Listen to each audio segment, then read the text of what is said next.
I believe our recording has started. Welcome, everybody, once again to another Tuesday night church history class here for Salem Baptist Church. And excited about this week's lesson. As always, check out our website at Salem Studios. So, Craig, brother, we don't do this enough, but would you like to pray for us as we get started? Yes, Heavenly Father, we ask for you to give illumination into and insight into your word, the history of how your word came to us, the word of the gospel, the good news of Jesus, and help us to take that truth to heart and be comforted and reminded of our relationship to you in Christ, and give you honor, glory from now until the end of the world. Amen. Amen. Well, tonight we will be continuing on, and it's hard to believe, but this is lesson number 20 of church history.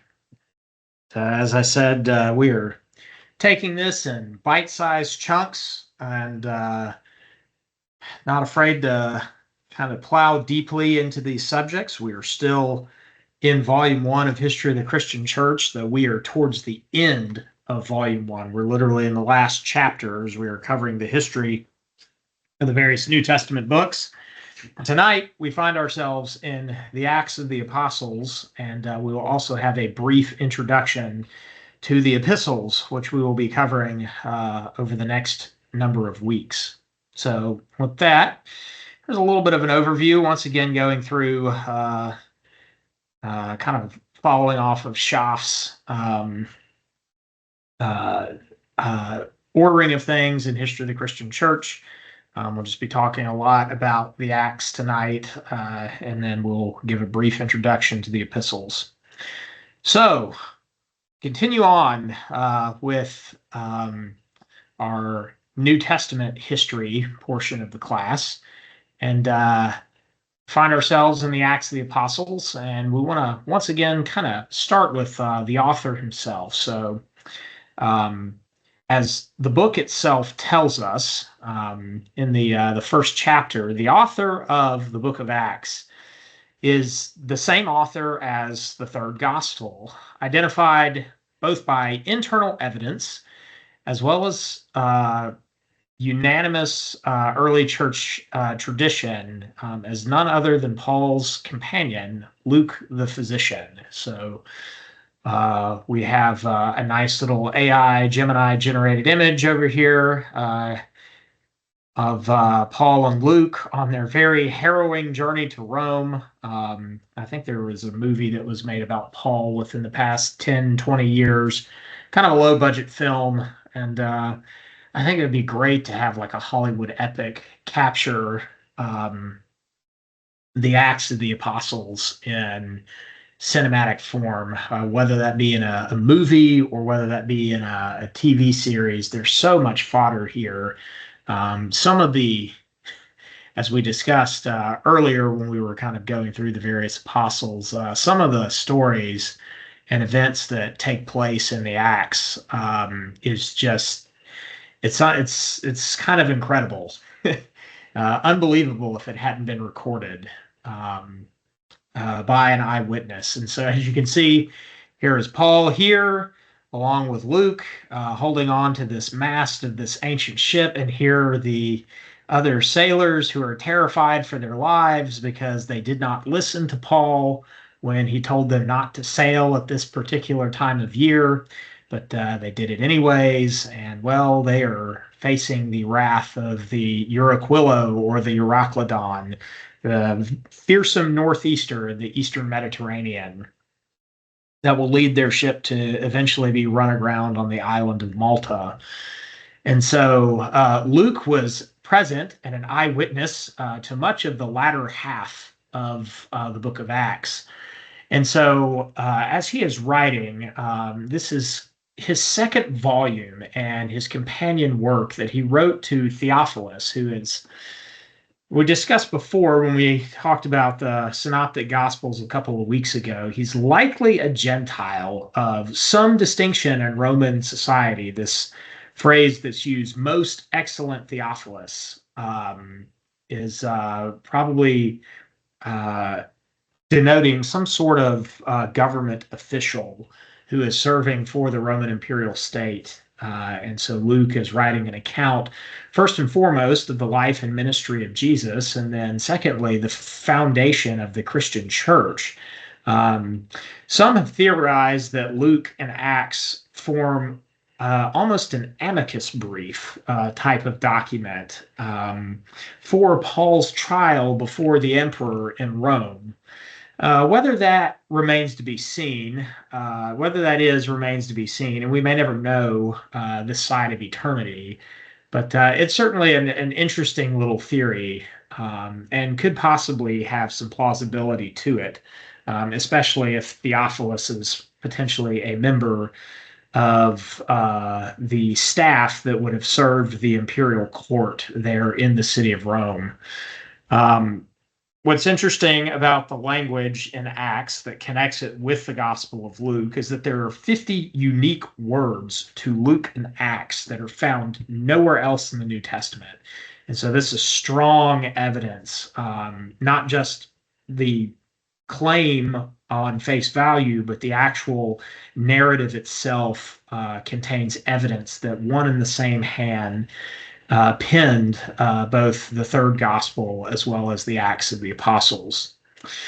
However, unlike the gospel, in which Luke recorded what he heard and read, uh, what he heard from eyewitnesses, as well as what he read from various documents that he was gathering together in composing his account of the gospel narrative.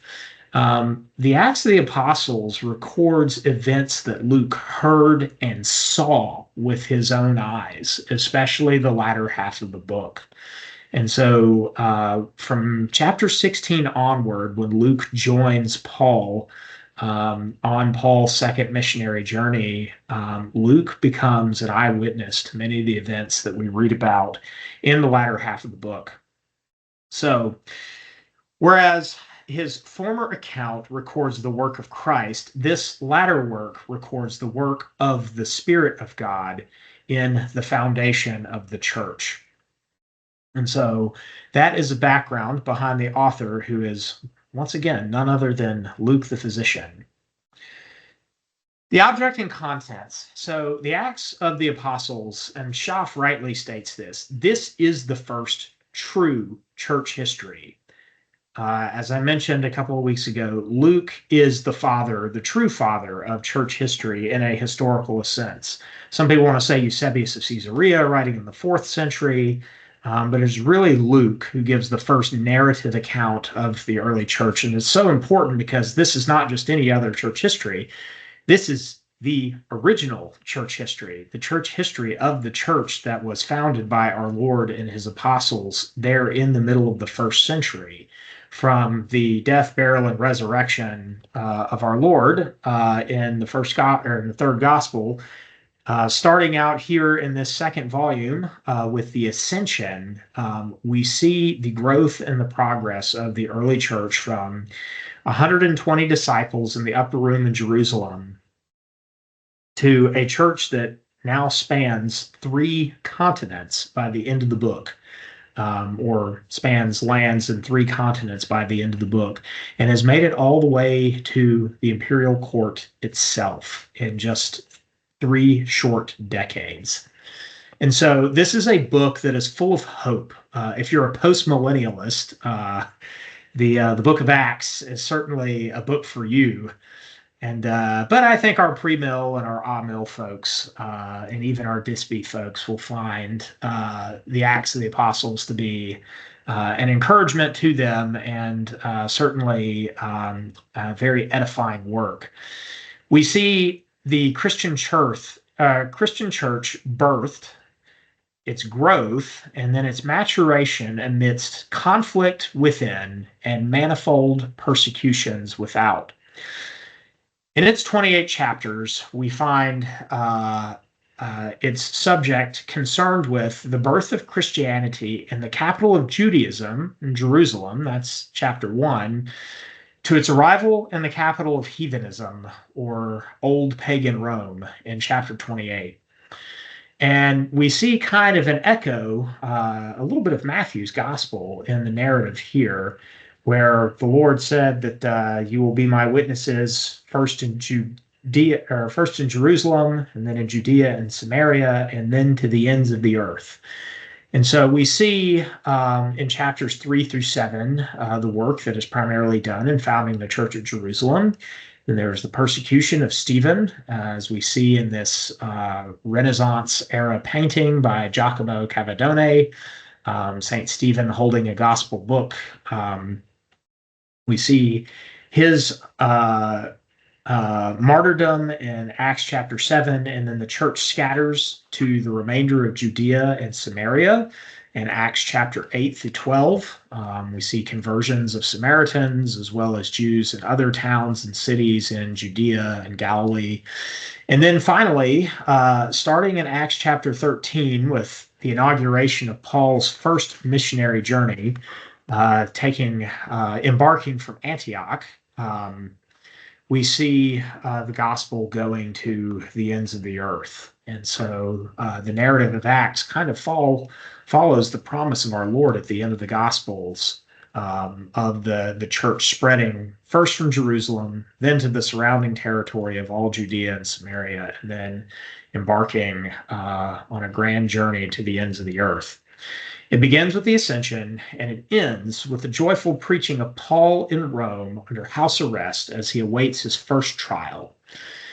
About 3/5 of the volume concern the labors of the Apostle Paul on his 4 missionary journeys, his 3 true missionary journeys or proper missionary journeys, and then his 4th missionary journey, which was not intended to be a missionary journey, but certainly became one in his voyage to Rome. And Luke plays a firsthand role, and we can see that starting with the we language in Acts chapter 16 on Paul's second missionary journey. The sources and time of composition. There's a nice little painting by Hogarth of Paul before Felix. So these are all images from the book of Acts that I put in the presentation tonight.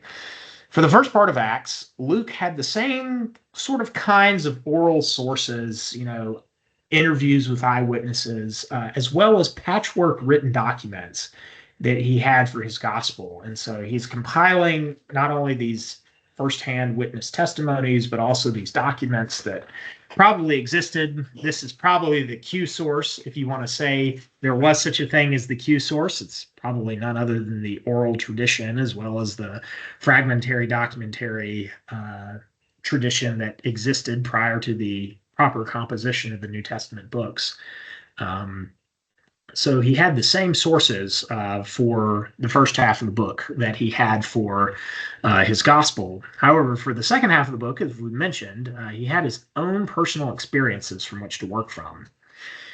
It's likely that he kept a preliminary diary during this time as he's going through all these wild and crazy adventures and evangelistic missions with his elder brother in the faith, Paul, on these very perilous missionary journeys. And he likely gathered this early history, at least in rudimentary form, while Paul is awaiting his various trials. He spends time in prison in Caesarea and in Jerusalem prior to going to Caesar after his first trial with Herod and Governor Festus.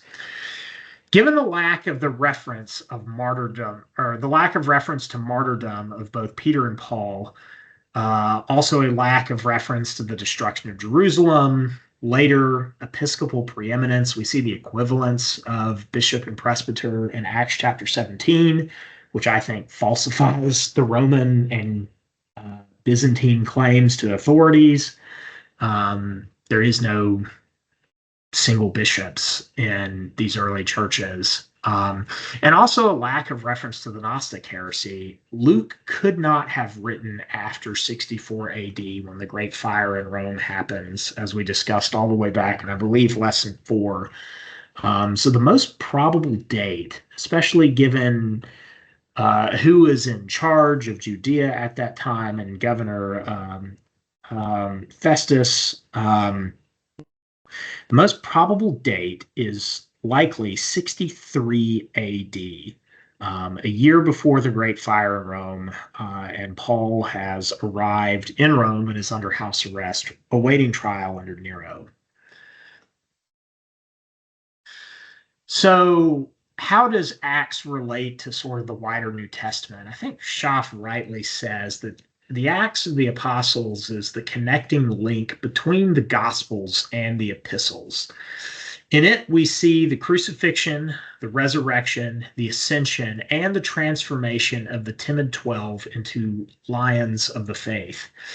We see in Acts an emphasis on the preaching of the gospel by the apostles, as well as it gives us the external history of the church that complements the internal history that we see in the epistles. So there's many references in Acts and the epistles that are cross-references with one another. There's a lot of coincidences between the Acts and the epistles that supplement each other and confirm essential details in all points. And so with that, we'll go to our first reading of Schaff for the night. Any questions so far?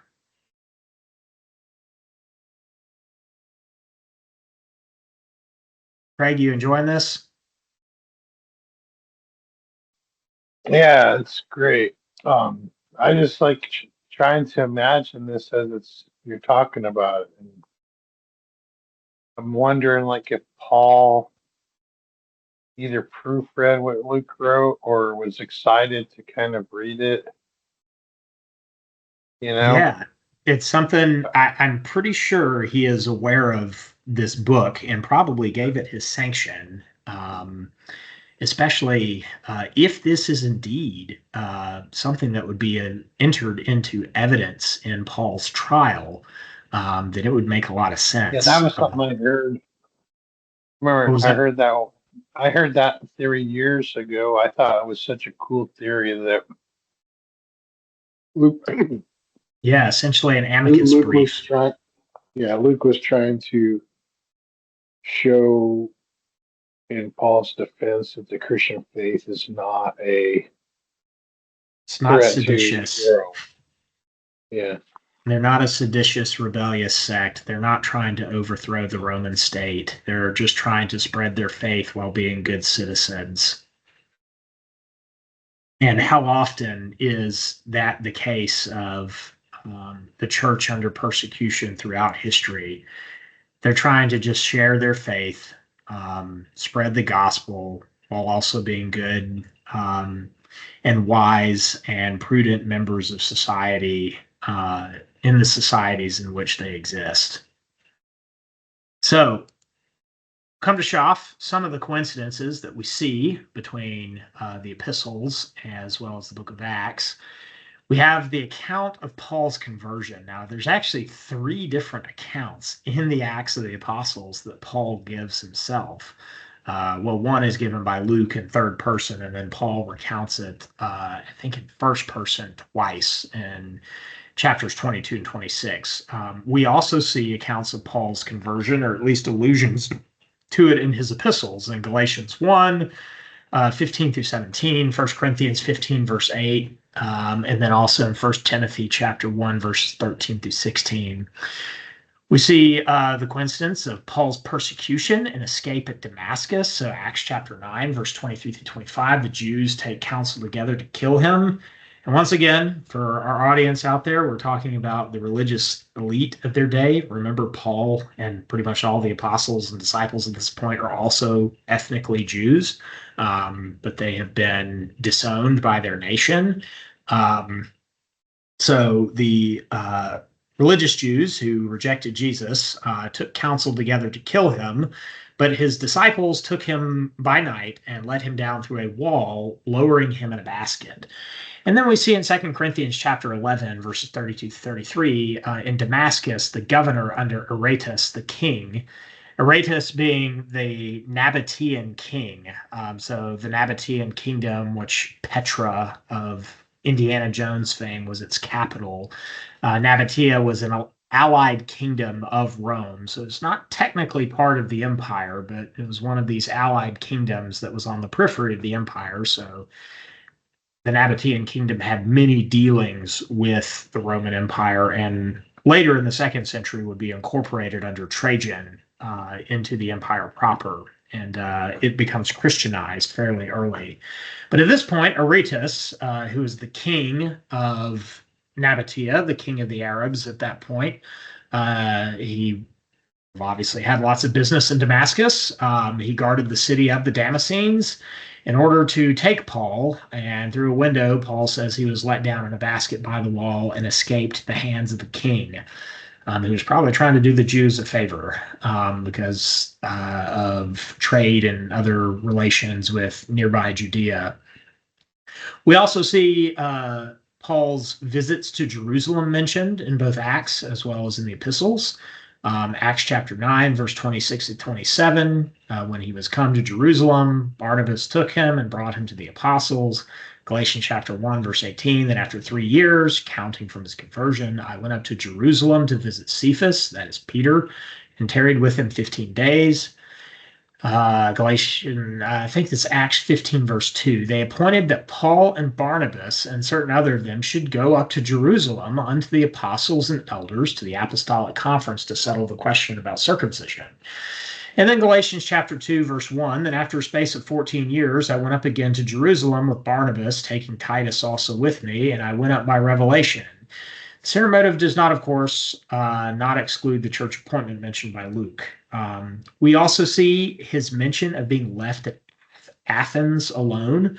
Acts chapter 17, verse 16, that famous discourse of Paul on Mars Hill preaching about the unknown God, which is actually a reference to ancient Greek, an ancient Greek poem in which the Greeks had, I forget whether it was Erastus or Aratus. I think it was Aratus who was talking about the altar that was erected there to the unknown God.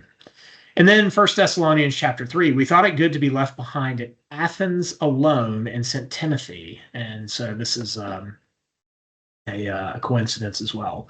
Paul working at his trade, Acts 18, verse 3, and because he, that's Aquila, was of the same trade, he abode with them, and they wrought, for by their trade they were tent makers. Scanese, I believe, is the term, which could also mean just sort of a leather worker in general. And so compare that with 1 Thessalonians 2:9. You remember, brethren, our labor and travail, working day and night, that we not be a burden to any of you. So Paul is kind of obliquely referencing the fact that he worked with his hands. Also, his 2 visits to Corinth, the work of Apollos at Corinth, Paul becoming a Jew to Jews, the baptism of Crispus and Gaius, the collection for the poor brethren at Jerusalem, Paul's last journey to Jerusalem, his desire to visit Rome, and then him coming to Rome as an ambassador in bonds. So there are a number of coincidences that we see between Acts and the epistles. Any questions? Otherwise, we will continue on. Just a quick comment, Richard. Could you make a parallel almost a little bit to that book of Acts is to the Christian church, what like Genesis might be to the Bible, where you have so much origin stories, like how do things begin and start and things like that. Yeah, that's a really good point. I think if we were to look at parallels to Genesis in the New Testament, I think the Gospel of John would actually probably be the most sort of one-to-one comparison. But I think Acts would certainly kind of complement the historical books that we see. maybe not the foundation of the world, but maybe the latter half of the book of Genesis and into the rest of the Pentateuch, as well as Joshua and Judges, First and Uh, Second Kings, First and Second Samuel, First and Second Chronicles. It definitely has that genre of historical narrative.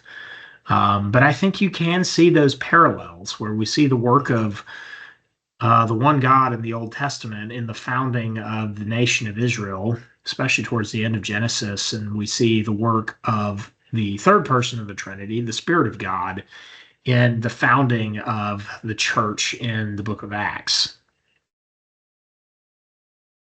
But I think if you're yeah, looking for more one-to-one comparison, especially of Genesis, I think the Gospel of John is certainly that.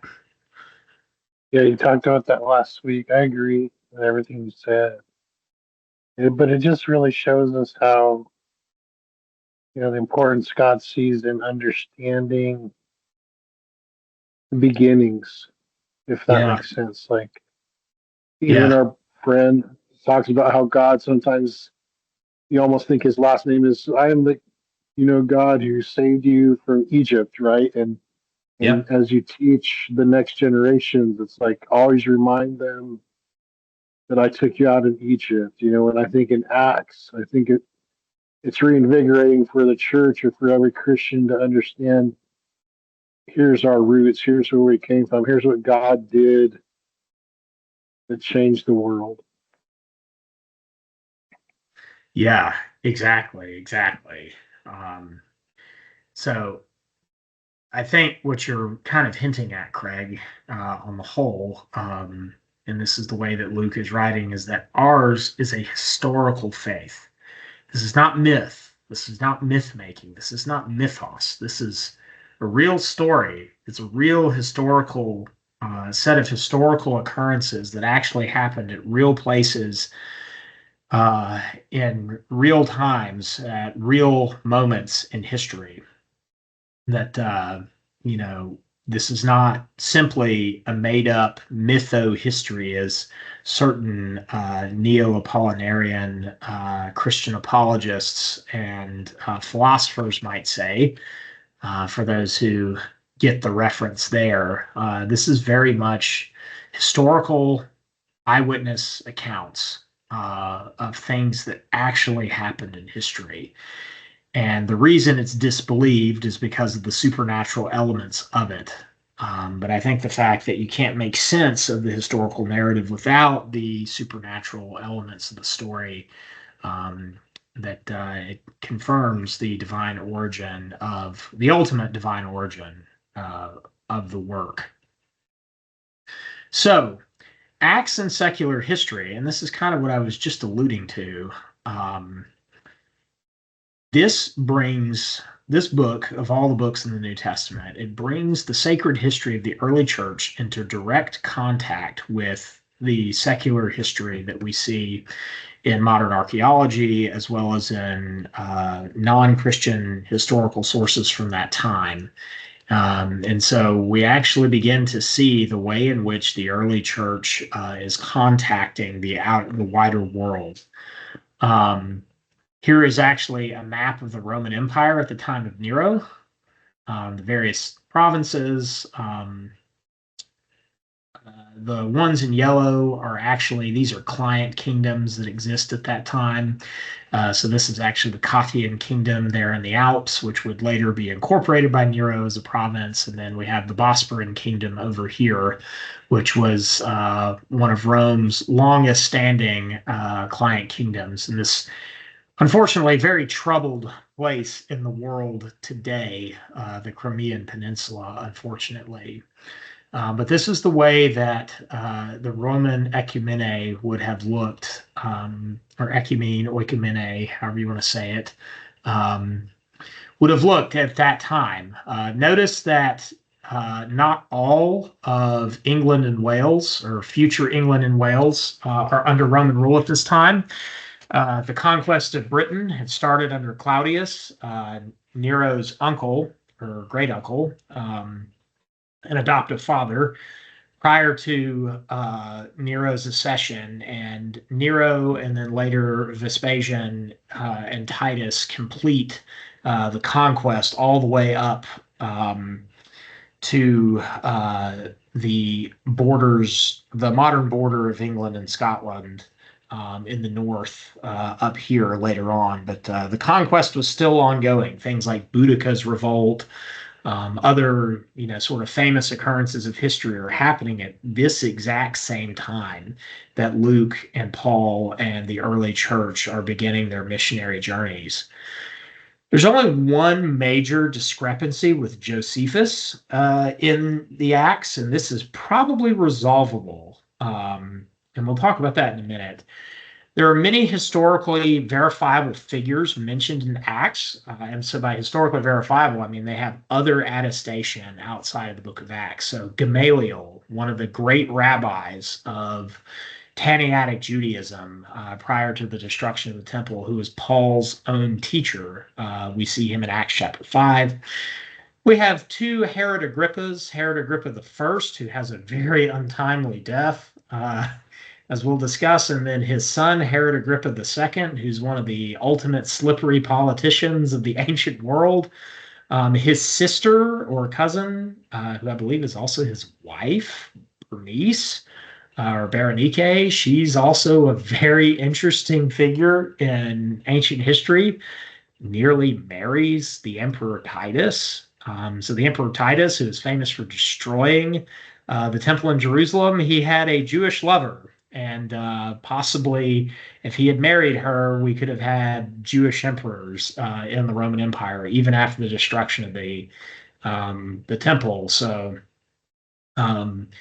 the ancient world is a complex place. We have Antonius Felix, who was the governor of Judea for Paul's initial trial there at Caesarea. And then Porcius Festus replaces Antonius Felix. Felix is kind of a shady, bribing, bribery kind of guy, and gets deposed from his position because he's doing a lot of illicit financial stuff, and Festus is brought in after him. We also see the proconsul Lucius Gallio here in Achaia, right down here in the southern part of Greece. He is actually the brother of the Roman statesman, as well as Stoic philosopher and teacher of Nero, who we have works from. That would be none other than the senator Seneca. And so his brother was actually the governor who was there in Achaia, who dismissed false charges against Paul. So it's kind of an interesting connection. And that actually leads to some apocryphal works in later church history of dialogues between the Apostle Paul and Seneca, the great Stoic philosopher of the first century. And it's very interesting. But yes, these are all people who show up in the book of Acts who we know existed from external sources. In addition to the people that we see, there are many cities, provinces, islands, and countries such as Syria, Asia Minor, Greece, and Italy that are also mentioned that we have verifiable external documentary evidence of. And so there is a lot of connection between Acts and secular history, and this becomes of great interest for scholarship down throughout the ages. So we'll start off with the one problematic passage. Here is the rebellion of Theudas or Theudas, however you want to pronounce it. I don't know if these lightly clad Jewish rebels are going to do so well against these legionaries on their horses with their legionary standard here. This would be the Jordan River. But this is mentioned. There's a rebellion of Theudas, which is mentioned by Gamaliel around 33 AD in Acts chapter 5, verse 36. And he led some 400 people in an insurrection that was put down. Well, Josephus also mentions a Theudas who led a mob to the Jordan River in order to split the river like Joshua in the Old Testament, saying that he was going to deliver the people of Israel. Well, the Roman procurator at that time, Cuspius Fadus, this is somewhere around 44 to 46 AD, He leads a little detachment of the Roman army down there, and he dispatches Theudas and disperses his mob and kills a bunch of people, like the Romans were very good at doing.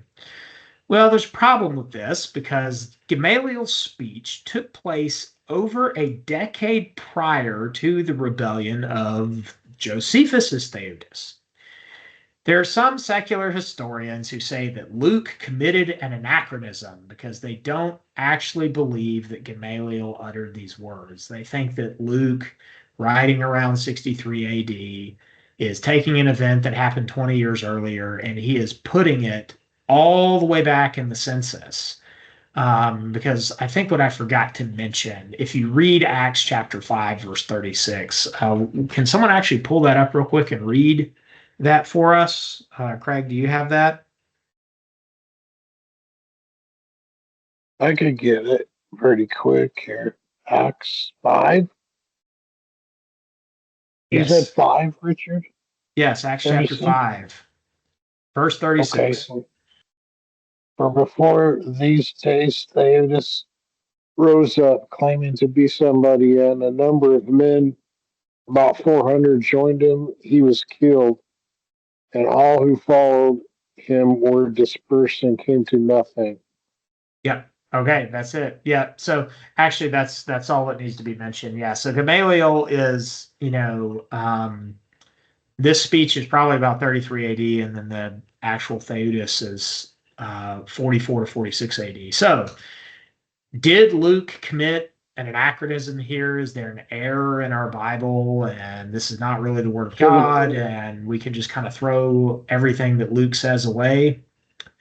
so the problem is the Well, next verse, then, Richard, what was because that? he is the problem that the next verse he said after Theudas was Judas a Galilean in the days of the census. So they're Hmm. saying that he's referencing something before the census that they believe occurred at Over or before 40 this to 50 after. years later. Maybe there's another guy named Theudas, maybe, or Yeah, well, you're kind of hitting at the answer here. The true solution of the Theudas problem is that this is actually a fairly common Greek rendering of, a name is probably Judas in Hebrew or, Judah. So if that's the case, then there's a lot of guys in Judea named Judah or Judas, which was also Theudas. It's probably the same name, just in a different rendering. Um, and so Luke is most likely referring to a different Theudas than Josephus, or Josephus, writing in the 70s AD. It's possible that Josephus makes a mistake. So often, secular historians just blindly take Josephus's word over Luke because they think Josephus is just correct, that Luke is, some religious Christian nut job and Josephus is this impartial, secular historian. And that's just not the case. Josephus had his own, sort of theology. He had his own, historical reasons for mentioning certain things when he did. It's possible he doesn't have access to the best sources. But regardless, this is probably two different individuals. Recall, there were many Jewish insurrections against Rome. Josephus himself, he names four explicitly. He mentions, besides these four, there were many more besides the ones that he had named explicitly in his Antiquities. And those are just the rebellions, and that's different than even the many, troubles that you would have been caused by ruffians or outlaws or bandits or things like that. So likely the solution to the Theudas problem is that Josephus and Luke are referring to two different, distinct individuals, two different events that take place at two different points in time. Very possible. We have, you know, presidents named John in the first part of the history of the United States, and we have presidents named John in the 20th century. And so it's likely these are two different individuals. But it's an interesting and I think important point to discuss. But other than that, that's basically the only problematic, quote unquote, historical reference that Luke has in Acts. The rest have all been sort of historically verified. So, what are some other occurrences? The rebellion of Judas of Galilee that you read about during the days of the census. Josephus mentions this as well, and he also mentions that it takes place during the census. So, in this case, Josephus and Luke are mentioning the exact same individual. And their narratives coincide basically perfectly. And so I think it is hasty for unbelieving secular scholars who have an axe to grind to say, well, Luke must have been making it up, because in a lot of other places, there's no question at all. So I think that they are overly skeptical towards Luke. This one's really interesting. So in Acts chapter 8, verse 27, the story of the Ethiopian eunuch who is coming from the court of Candace, or Kandake of Ethiopia.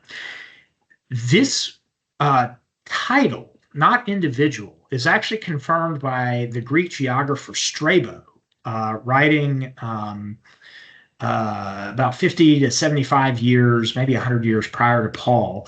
This was actually a title. This is not a proper name for royal women of the ancient Kushite kingdom of Meroe, which is in modern-day Sudan, as well as in South Sudan.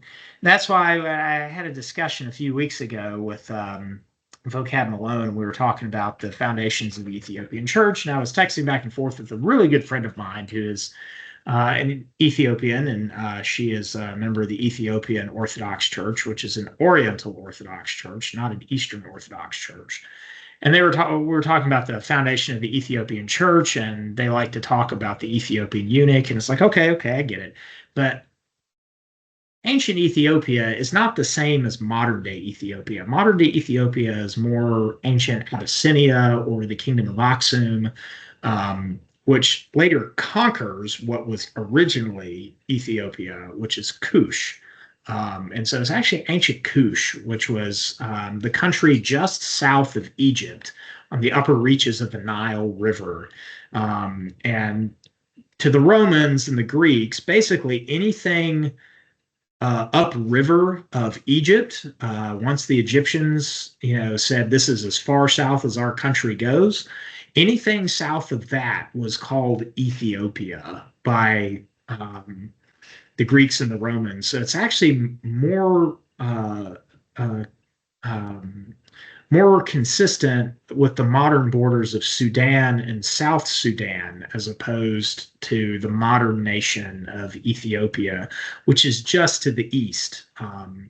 Yes, you probably also refer to that area as Ethiopia, but at least in the immediate sense, it's actually ancient Kush, which is south of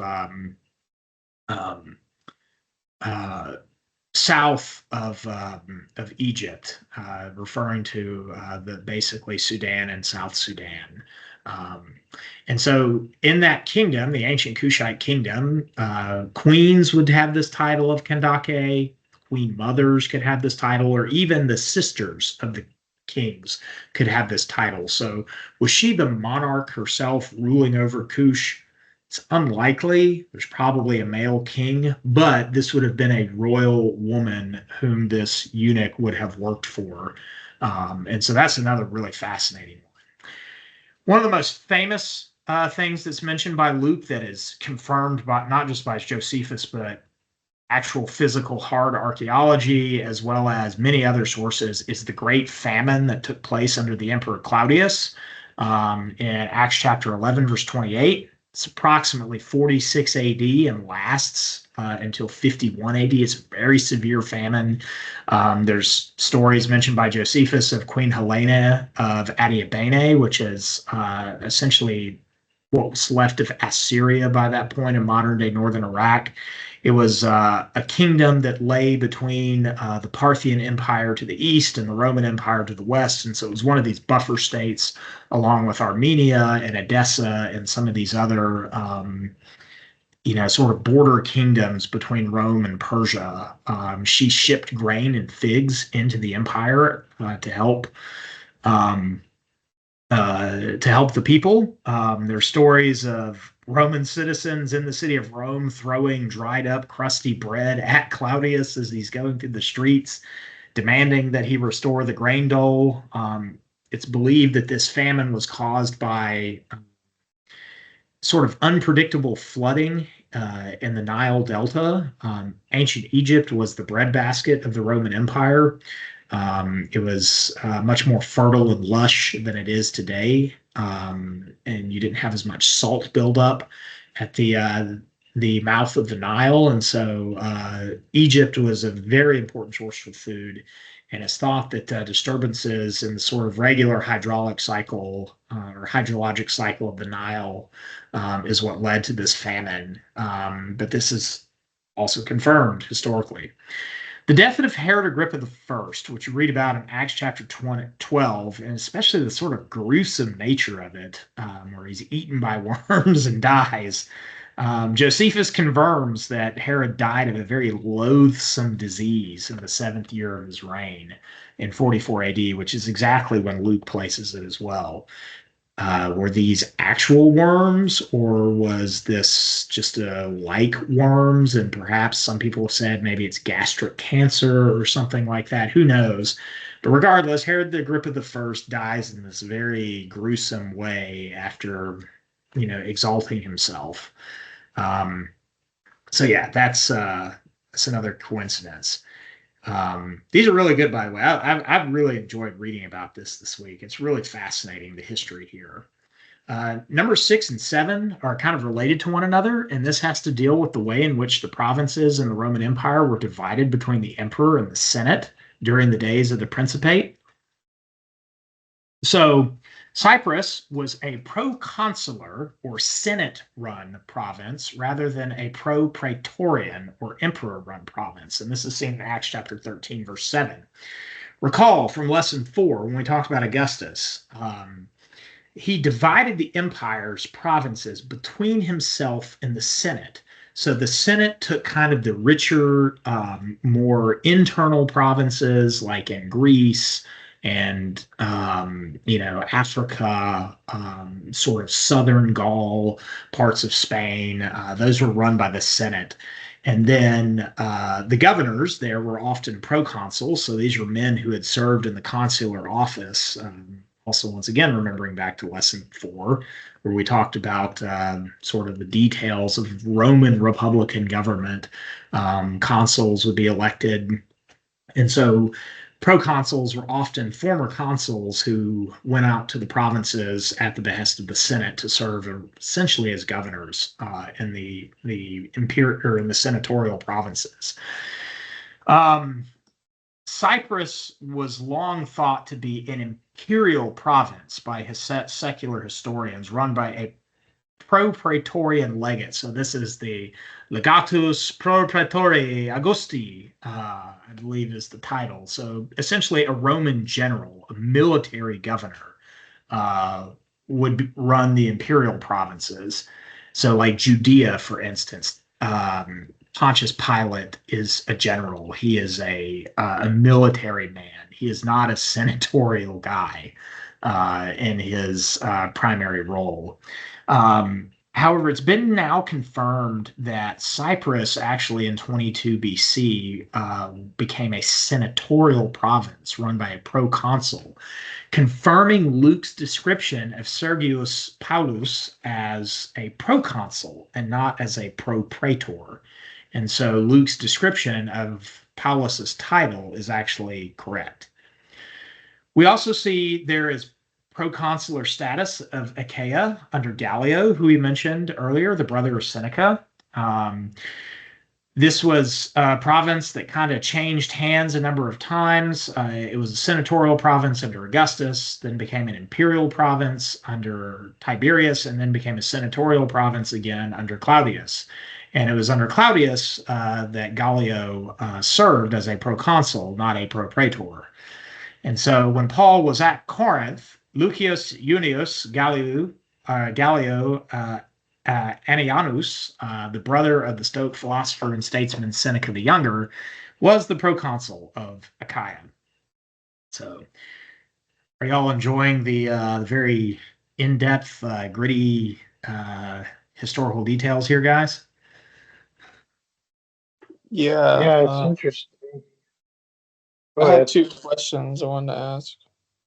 Yeah, sure. Go ahead for it, Jonah. So, like, the first one, wait, so Herod Agrippa the First, was that the guy that made friends with Pontius Pilate?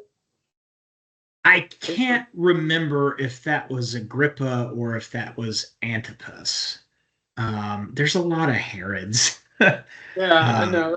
In the Bible. It may have been, but I don't want to speak to that. There's like Antipater and there's or Antipater and then there's Antipas. I think it's actually Herod Antipas in the Gospels. They're all in the same family. I forget which specific Herod it was. But he persecutes the early church and he kills James, the brother of John, the elder son of Zebedee, dies at the hands of Herod Agrippa the first. And that's when it seems that James, the brother of the Lord, who's most likely the cousin of the sons of Zebedee, would have taken over the Jerusalem church kind of in the stead of his cousin James. Mm-hmm. Well, my other question was, when you're talking about Ethiopia, like, what is, so the Romans considered Ethiopia south of the Nile River, right? Well, south of Egypt. South of Egypt, okay. So basically everything south of Egypt up the Nile was considered Ethiopia. So what is the word, like, where does Ethiopia, the word, come from? And like, is it just like a Roman word like Palestine? I think it's a Greek word, if I recall. Don't quote me on that. I think it's a Greek word. But it's a reference primarily to the ancient kingdom of Kush, which was in modern day Sudan and South Sudan, not the modern country of Ethiopia. It's when Aksum later on conquers this region that it kind of takes the name Ethiopia into itself. And it's the ancient kingdom of Aksum that gives rise to modern Ethiopia, whereas Kush is more modern Sudan. But they're neighboring countries, they're neighboring regions. And so if you're a Greek or a Roman, you're not really going to make much distinction between Aksum versus Kush. You know, it's just kind of all Ethiopia to you.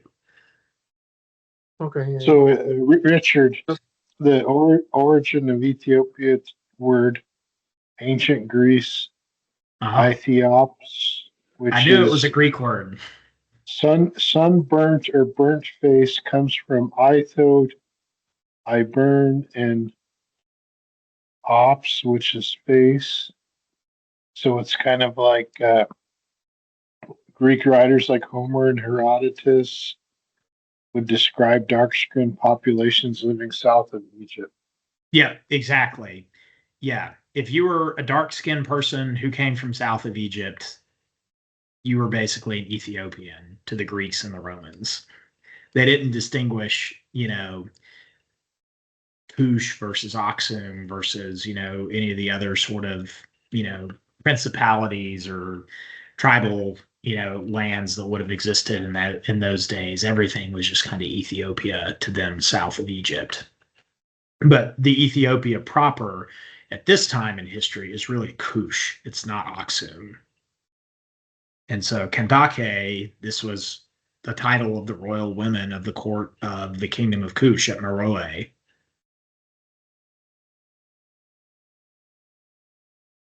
All right, shall we continue on? More juicy history? I have one question. Sure. Richard, you, I've never met someone who loves Roman history as much as you. And I was curious, um, and I noticed that, like, remember the first time you were teaching me about Roman history, like, man, this guy knows a lot about it and really likes it. Is it because you like it because it's connected in the book of Acts and the early history of the church? Or is there other things about Rome that you find fascinating, or what really makes you so interested in it?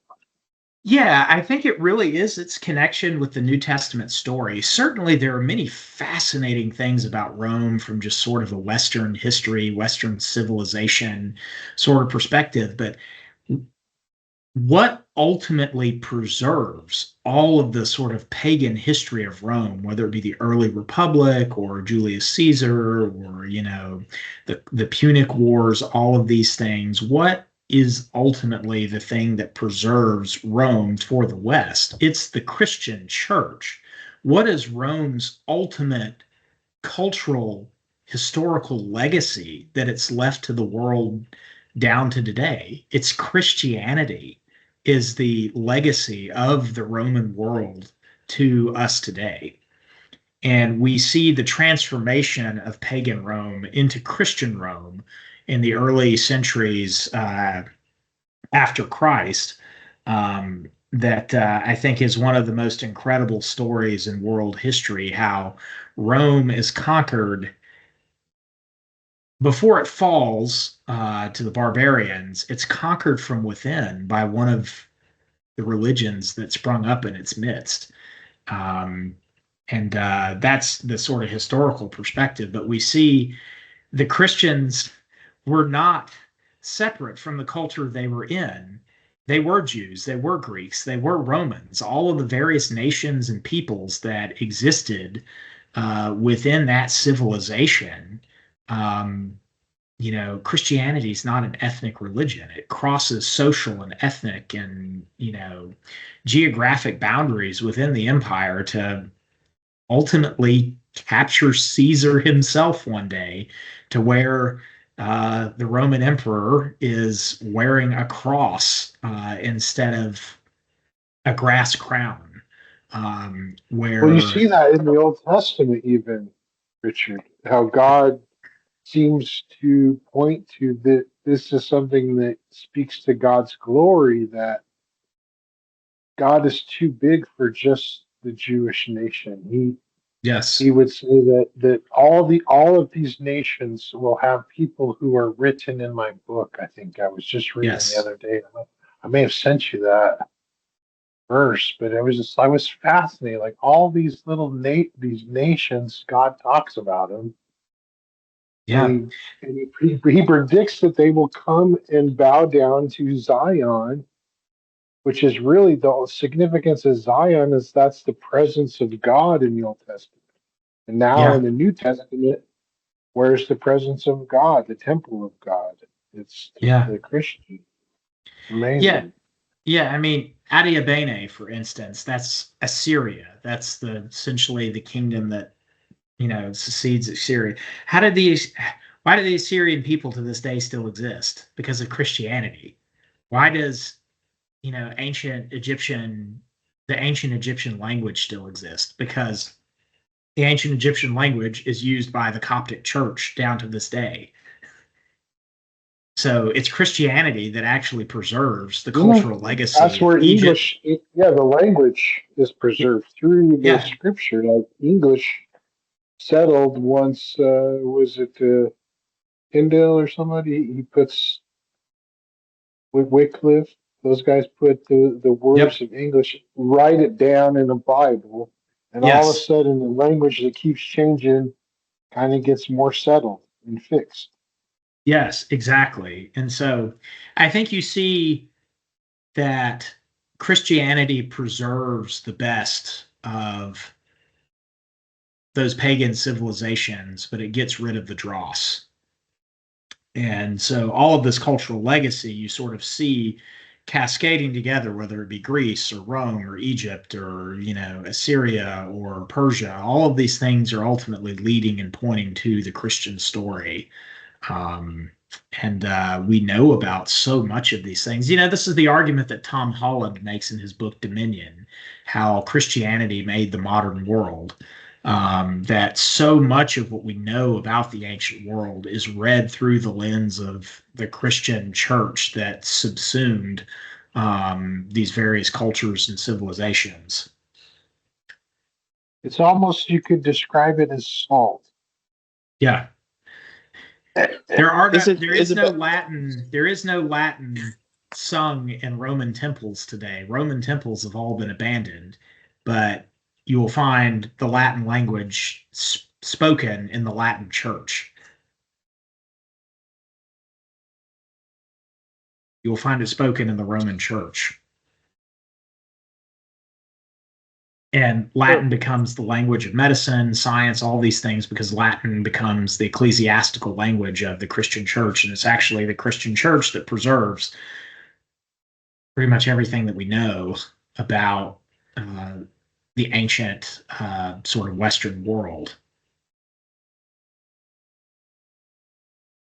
So let's continue on, because we've got some more good ones to cover. Number 8, Paul and Barnabas being mistaken for the gods Zeus and Hermes in Lycaonia in Acts chapter 14. This comes from Ovid's Metamorphosis. So Ovid, one of the great ancient poets, he recounts a legend that states that Zeus and Hermes disguised themselves as men and roamed about the countryside of the neighboring Phrygia, asking for hospitality from 1,000 homes, but only the poor Philemon, which there's a name for you. Where does Philemon's name come from? It comes from this story. But only poor Philemon and Baucis give them shelter. And so in judgment, Zeus and Hermes then destroy the 1,000 people or 1,000 homes that turn them away with a flood. And so Lycaonia, which is where I believe Lystra was, it's right next to Phrygia. And so this would have been like, we're here in Louisiana and there's a well-known story in Mississippi. Like, we would certainly be very aware of that. And so when Paul and Barnabas come and they're performing all these miracles, the locals thought that there's 2 men. They're performing all these miracles. What do they have in the back of their minds? What is in their cultural heritage and their cultural, context that they have to kind of try to reason who these 2 individuals are? Well, this must be Zeus and Hermes coming back. And so Paul and Barnabas, then, tear their robes and they're like, no, no, no. And then they preach the gospel to them and they found a church there.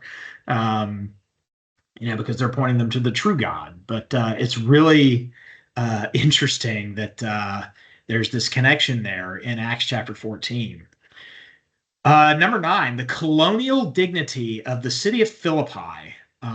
So recall from lesson 4, we discussed, the Civil War, which was the Liberators' War, in which Brutus and Cassius, and the Senate, who assassinated Julius Caesar, fought against Caesar's right-hand man, Mark Antony, one of his friends, Marcus Lepidus, and then, of course, Caesar's grandnephew, his only living legitimate male relative, who he adopted as his son, Gaius Octavian, or Octavianus, who becomes Caesar Augustus later on.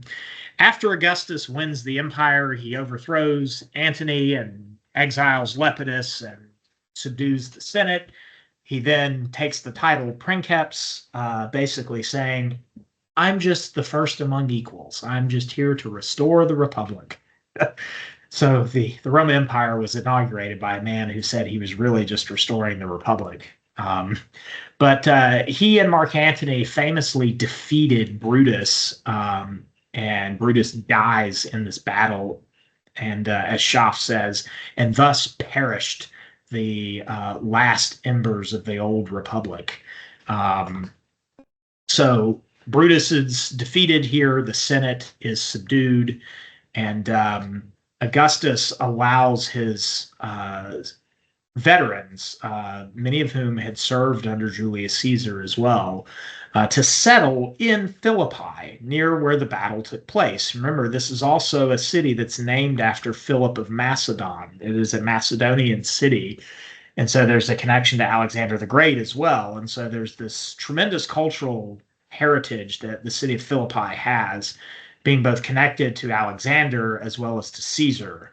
And so they were a very proud civic jurisdiction, a very proud city, and they were extended the privilege of jus Italicum, which is a form of Roman citizenship that were shared by Italian allies of the city of Rome in ancient Rome, really ancient Rome, during the early days of the Republic. They were extended a form of Roman citizenship. And Latin was spoken by the government officials in the city, not Greek, which was very rare in the Eastern Roman Empire. So it makes verses like, our citizenship is in heaven, which Paul writes to the church at Philippi, make a lot more sense, given how much they would have prided their civic citizenship. Paul is pointing them to an even better citizenship in heaven. Number 10, Lydia, a seller of purple in Thyatira.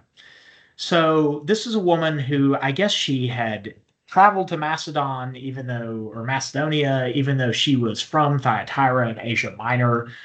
She was the first convert in Europe, so she was on a business trip, it sounds like, from Thyatira in Macedonia. And Thyatira was an ancient city in Asia Minor that was very notable for its textile industry as well as its dyeing industry. Most of the time, purple, which was a very rare color in the ancient world, is the reason that royalty in the ancient world wore purple, was because of its rarity. Most of the time, this was made with the sort of chemicals that were extracted from a very rare breed of sea snail. I think there was some form of periwinkle snail in Lebanon. So the city of Tyre. You have Tyrian purple, which is the purple of royalty. Roman emperors as well as kings would wear it. It was very difficult to get purple in the ancient world because of the rarity of those snails. However, there was one other mechanism that they knew of to get purple in the ancient world beside the snails, and that was the local madder roots that certain bush or tree that grew in Thyatira, that they discovered, hey, we can actually, ground this thing up and create purple as well. And so it was an alternative source for rare purple dyeing in the ancient world. And so Lydia, being a seller of purple in Thyatira, makes sense. Another one, which is really, this just goes so deep. The number of historical references here. The Politarchs of Thessalonica. This is a very famous, confirmed historical accuracy of Luke. So the city of Thessalonica, which was also in Macedonia, is kind of a rival city of Philippi, and is still the largest city in northern Greece to this day. It was a civitas libertas, or a free city under the Roman Republic, an early empire, that was ruled by its own local magistrates, who were called politarchs, or the city heads, and under its own constitution rather than direct Roman law. So the city of Thessalonica also had a very unique sort of civic culture about it. And they referred to their rulers as politarchs. Well, for centuries, people thought that Luke had actually made a mistake here, because there's a more common word called poliarch that people thought, well, he must have meant poliarch. This is actually an error. There is no such thing as a politarch. What is Luke talking about? So skeptical historians are like, Luke's made a mistake in the description of the city officials' titles. They're really poliarchs. They're not politarchs. Luke's just kind of made this up. Well, there is a famous stone tablet recovered from the city's Varder Gate that validated Luke's description of the title of the city's local magistrates, not as poliarchs, as politarchs. And so secular historians were dumbfounded, and Luke was shown to be 100% correct, and the secular historians were not. Here's actually that inscription today, which I think is on display there in Thessalonica and is a source of city pride of the modern day city of Thessalonica. Hey, look, we have this reference to our ancient, civil magistrates who, are mentioned in the gospel or in the Acts of the Apostles. So this is from a century later, in the second century, but it refers to the local magistrates as politarchs. I can't quite pick it out. Maybe it's up here. There's an A-R Chi-O, maybe a politarche, something like that. Here's a P right here. So maybe it's this thing right here. Maybe it's down this way somewhere. But regardless, I can only read this very faded Greek so well, guys, so forgive me. But yeah, this is that very inscription that Schaff mentions that validates Luke over against the secular historians. And we'll finish up with these. Luke's description of Athens in Acts chapter 17 accords very well with ancient writers. So Demosthenes, who's writing around the time of Philip II of Macedon, Alexander the Great's father, so this would have been 350 BC, something like that, about 400 years prior to the time of the Gospel of Luke.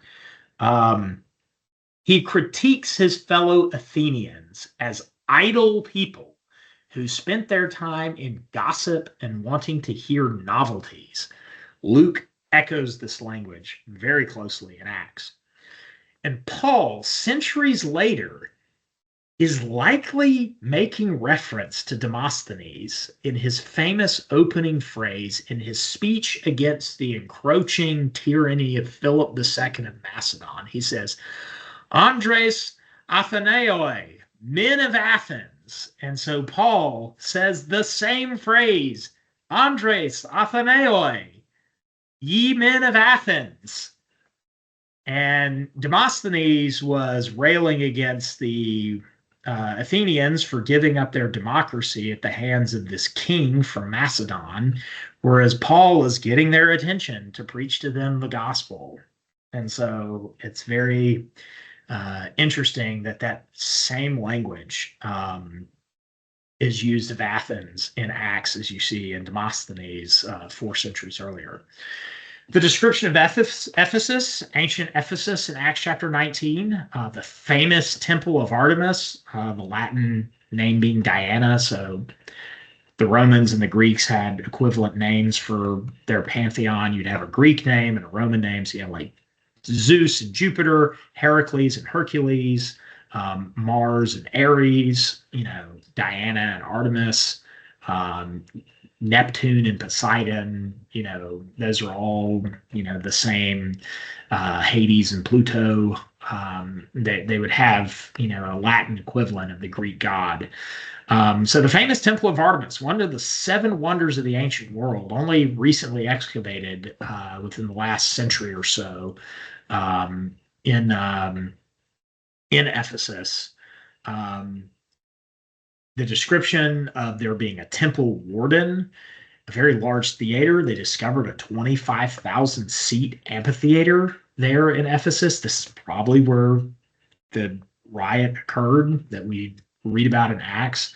The very distinct officers of the city that Luke describes in intricate detail, the fact that there's a Roman proconsul who's ruling over Asia at the time, even the mention of the recorder of the town or town clerk, this has all been sort of identified in inscriptions. Asiarchs, or presidents of the games and religious ceremonies that would have happened there in Ephesus, which was this very large metropolis in Asia Minor, they've all been confirmed in inscriptions and excavation of ancient Ephesus. And then the description of the meteor as Zeus fallen, or something that fell from Zeus, is used there. And yeah, so there's a lot of overlap there. And then finally, the voyage to Rome and the shipwreck. Luke gives us more information about navigation and nautical details than any other writer in all of Greek or Roman literature. There's nobody who gives us more intricate details of ancient seafaring in the Greco-Roman world than Luke and Acts. He's not a professional. Um, so he's not a seaman by trade. However, he is a very observant amateur who was an eyewitness of the sort of motions and the way in which the ship was put out and brought in and the way it would sail and how the rudder was turned and all of that kind of stuff. There's at least 16 nautical terms used, and some of them are quite rare to describe all of the sort of motions and management of the ship, and they're all appropriate based off of what we know. And so Luke is very accurate in his description of ancient seafaring. He also describes a lot of localities that we knew were common ports in the Eastern Mediterranean, places on Crete, Salmone, Fair Havens, Cauda, Lycia, Phoenix, and of course, most famously, Militia or Melita, which is what we know as Malta in English. It's a rock right out there in the middle of the Mediterranean between modern day Tunisia and Italy. And then his description of the tempestuous northeast Euraquilo or Euroclydon in the Mediterranean. There's a famous Rudyard Kipling poem about a Roman soldier who's leaving Britain, and he has his wife and his kids there, and he's referencing Euroclydon, and it's this very somber thing because he's having to pack his bags and go back to Rome and leave Britain, which was the country that he had come to adopt. And there's reference to Euroclydon or the Euraquilo in that poem. So yeah, there are a lot of concurrences between the Acts of the Apostles and other ancient references. So as we move on, do y'all have any questions about any of these? What did y'all think about all of the sort of historical references in Acts? I definitely think this is probably one of the best segments in Volume 1 Church History. Yeah, there's a lot here.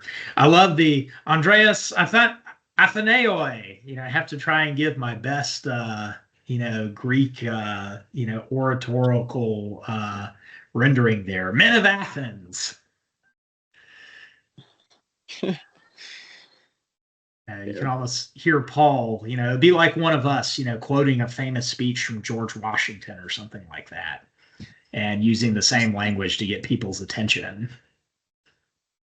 Yeah. Yeah, the details in this one are a lot of fun. Yeah. I really I got excited about the purple dye, not gonna lie. Yes. I follow a lot of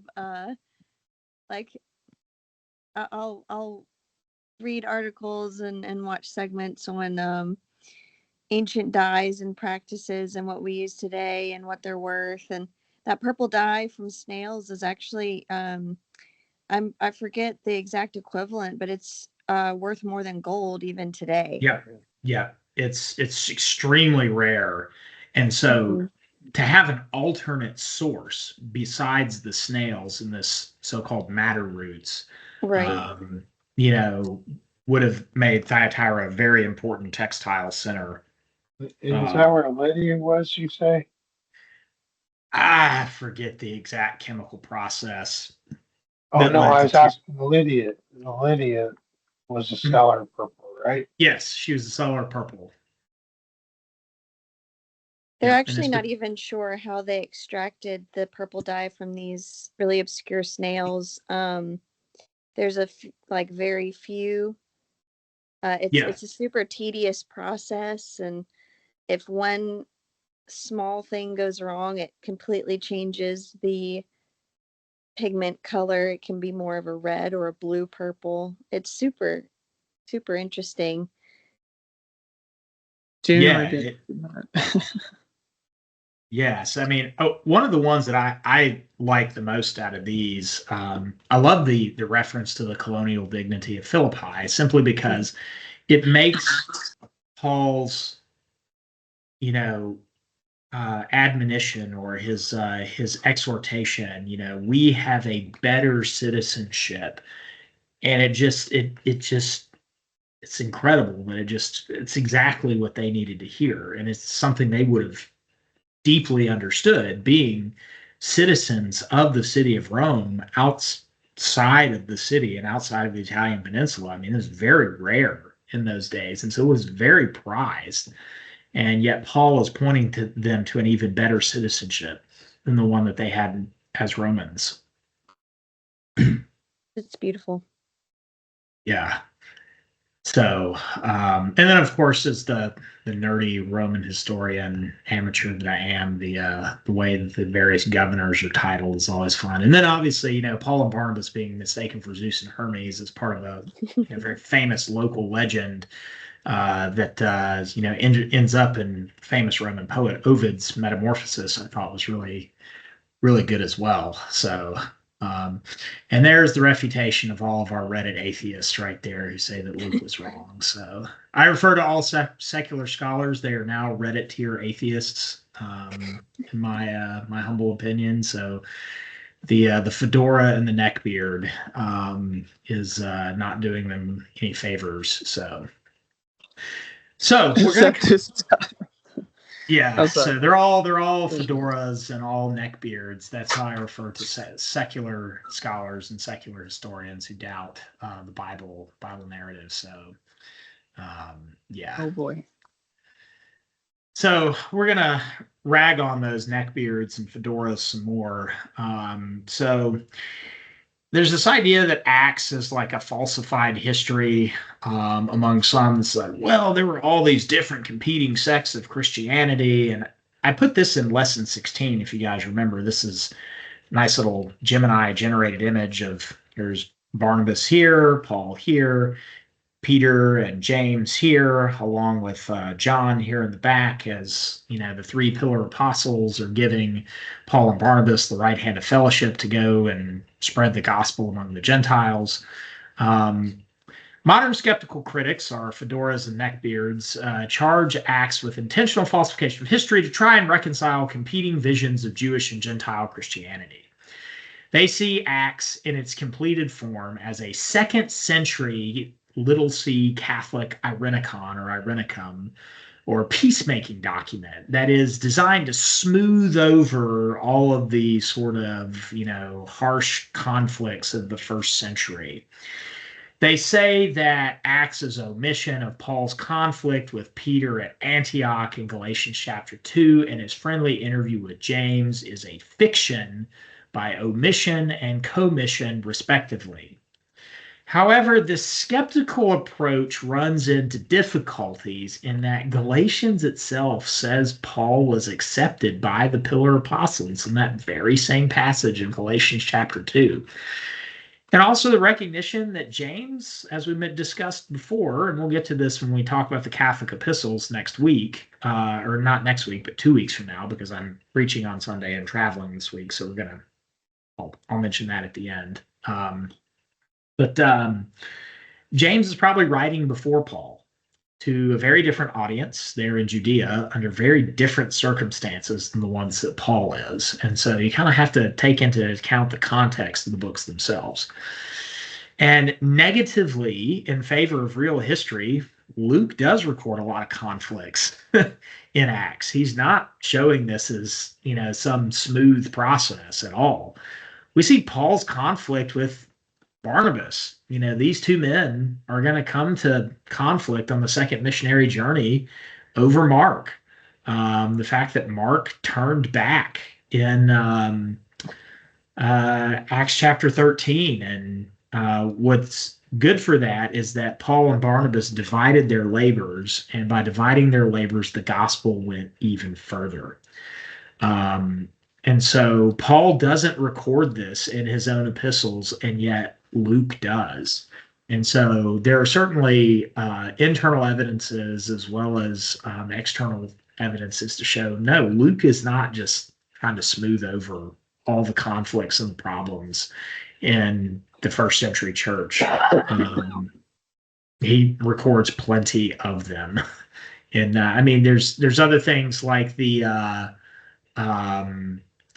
we're going to talk about this now. So the truthfulness of Acts. So as I mentioned, he's not trying to cover up conflict in the early church by being selective in what he's reporting.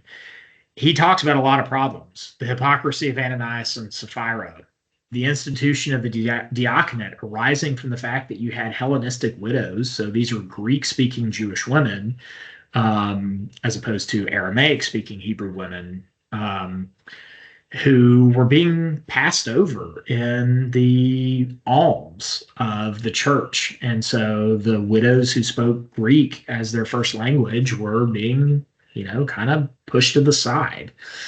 And so Luke is not afraid to show, hey, that's how we got deacons in the churches, because of a fight that was happening.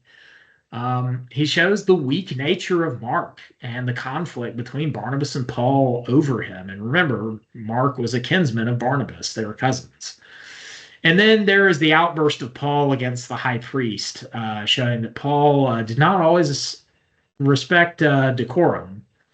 So Luke is far superior to secular historians such as Herodotus, and superior to even early church historians such as Eusebius and Neander and 19th century, and even Justo Gonzalez today, in documenting these facts. And I love what Schaff says here, and I believe this will finish us off for Acts, is that that is the book of Acts, is the best as well as the first manual of church history.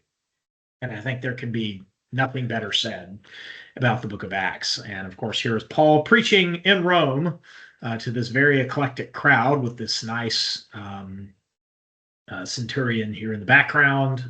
And he is preaching under house arrest joyfully in Acts chapter 28 as he awaits his trial for the gospel in front of the emperor. And that is where Luke leaves us off in history. And so this is the end of sacred church history.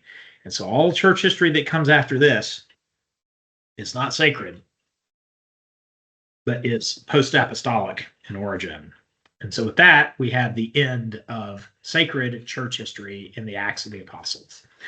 And so we're going to be turning in subsequent weeks to the epistles. And so I wanted to kind of overview what the epistles are real quick before we jump into them. And basically just to say from the start, the New Testament epistles fit very well with the form of letter writing that we see in the first century Greco-Roman world. There's a well-known three-part form that Paul and many of our other writers follow, in which you have an opening salutation, along with a body of content, and then finally a closing or benediction. They were written on papyrus scrolls and dictated to an amanuensis. We can clearly see that Paul uses amanuensis. Remember who actually penned Paul's epistle to the Romans? Does anybody remember? Who is the guy who actually wrote what Paul was dictating? He gives us a little Easter egg in Romans 16. Come on, Craig, you should know this. I remember there was a lady servant that delivered it, right? Yep. That was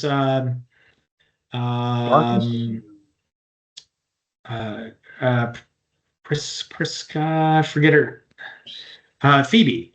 Yeah. No, she was not the amanuensis. I don't remember. Oh, Tradition says he was of Iconium, but that is unknown. But it was Tertius. Remember, he says, I, Tertius, greet you as well. Romans chapter 16, verse 22. I, Tertius, who wrote down this letter, greet you in the Lord. So Tertius was Paul's amanuensis, or his scribe, who wrote down what Paul dictated. And also, the New Testament epistles are written in the common Koine Greek rather than the high exalted sort of Attic Greek of sort of Athenian philosophy. Luke, in his gospel and epistle, or in his gospel and in Acts, uses much more advanced language. It's much more technical, sort of highborn proper language.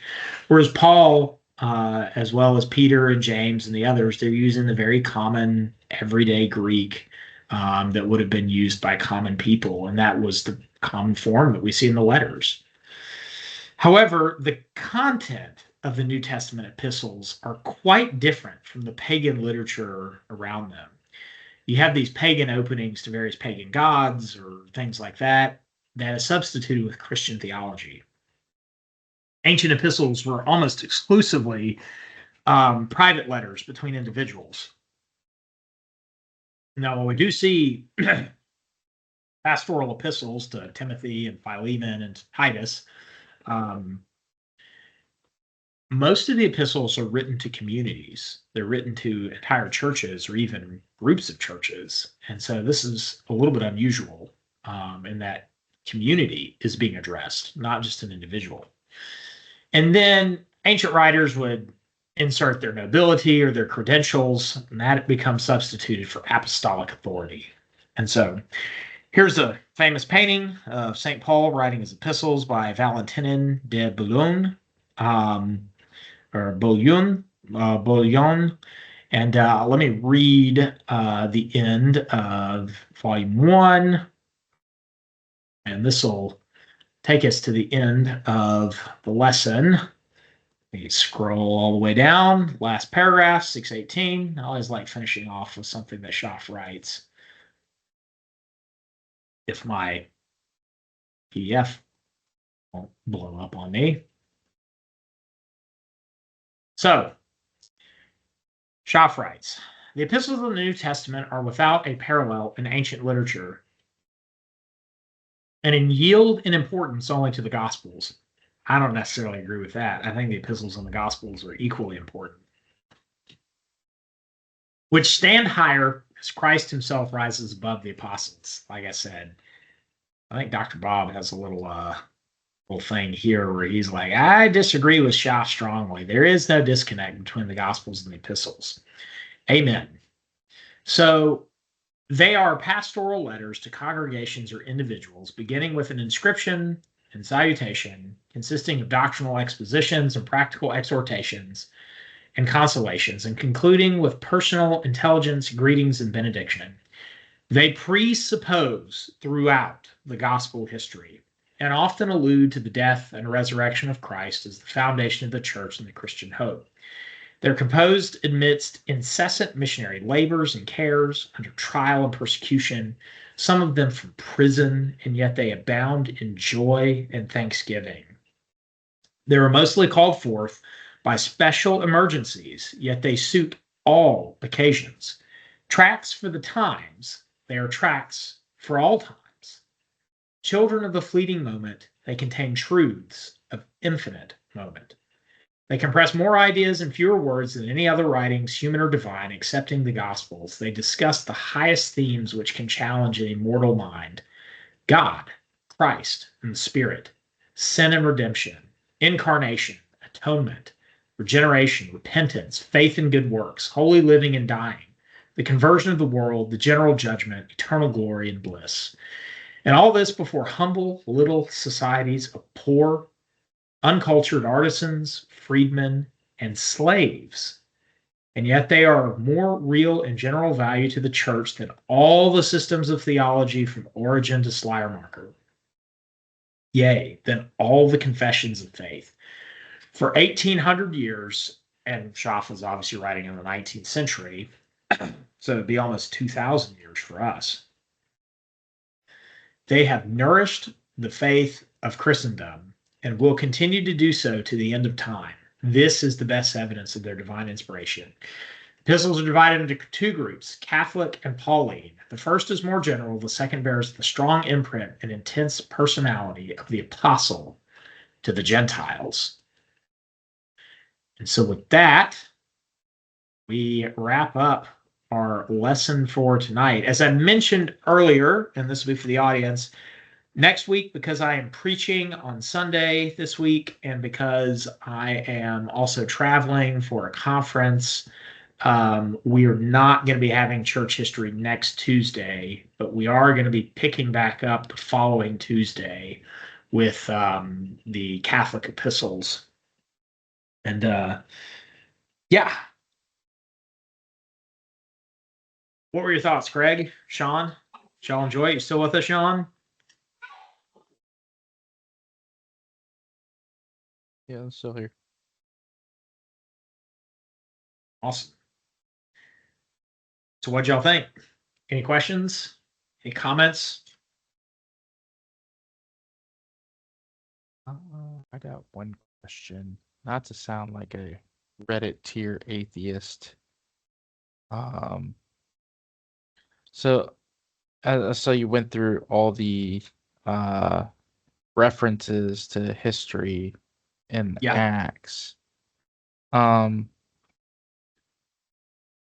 What is the purpose of those references? Do they add credence to the book? Like Yes. legitimacy? Yeah. In It's what not way? that the sacred writings need external validation, Right. but what it does show is that, as I mentioned earlier, ours is a historical faith, that this is not mythology. This is not some disconnected philosophical writing or a mythical writing, such as, the ancient poems of the Greeks and the Romans, or the mythological, works of like the Hindu Vedas, the sort of almost acontextual Quran that doesn't seem to have much in the way of connection to history at all, except maybe a couple of sparse references to events in late antiquity, like the last great Roman-Persian War. No, Luke is very much in the same milieu as these other writers in ancient history in this civilization that actually existed. You contrast that with something like the Book of Mormon. There's none of this for the Book of Mormon. None of the places, none of the names, none of the people. Whereas if you go and like you're there in Thessalonica and you're looking at the inscription of the Politarch, the Politarch inscription, and it's like, there it is right there, etched in stone. Luke was right.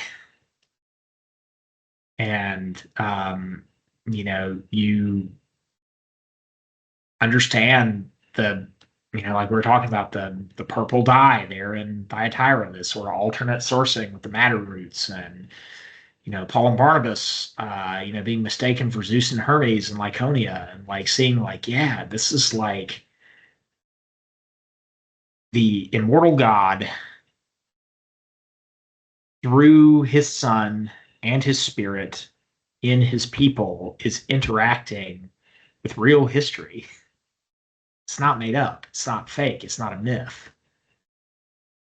And so that's what all of these concurrences that we're talking about serve to edify us.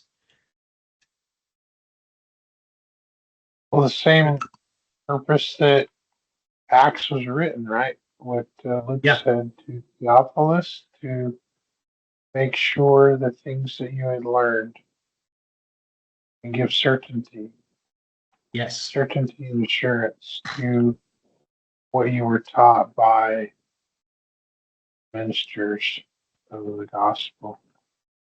And that's exactly why Luke is so meticulous in all of these historical details. Because he's giving certainty for Theophilus' faith. Yeah. So I would imagine, like the Bereans, as Jewish people, went to the Old Testament scripture to see if what Paul was saying was true.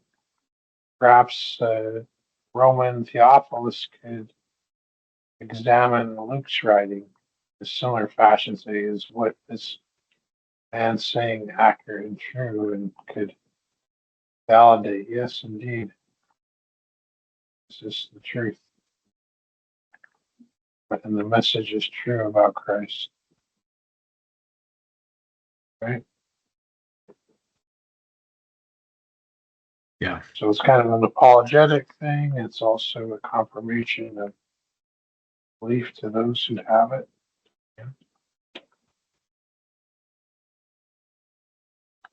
Yeah. So, no. Jonah, you there? Oh yeah, I'm here. Yeah. Yeah. What'd you think of tonight?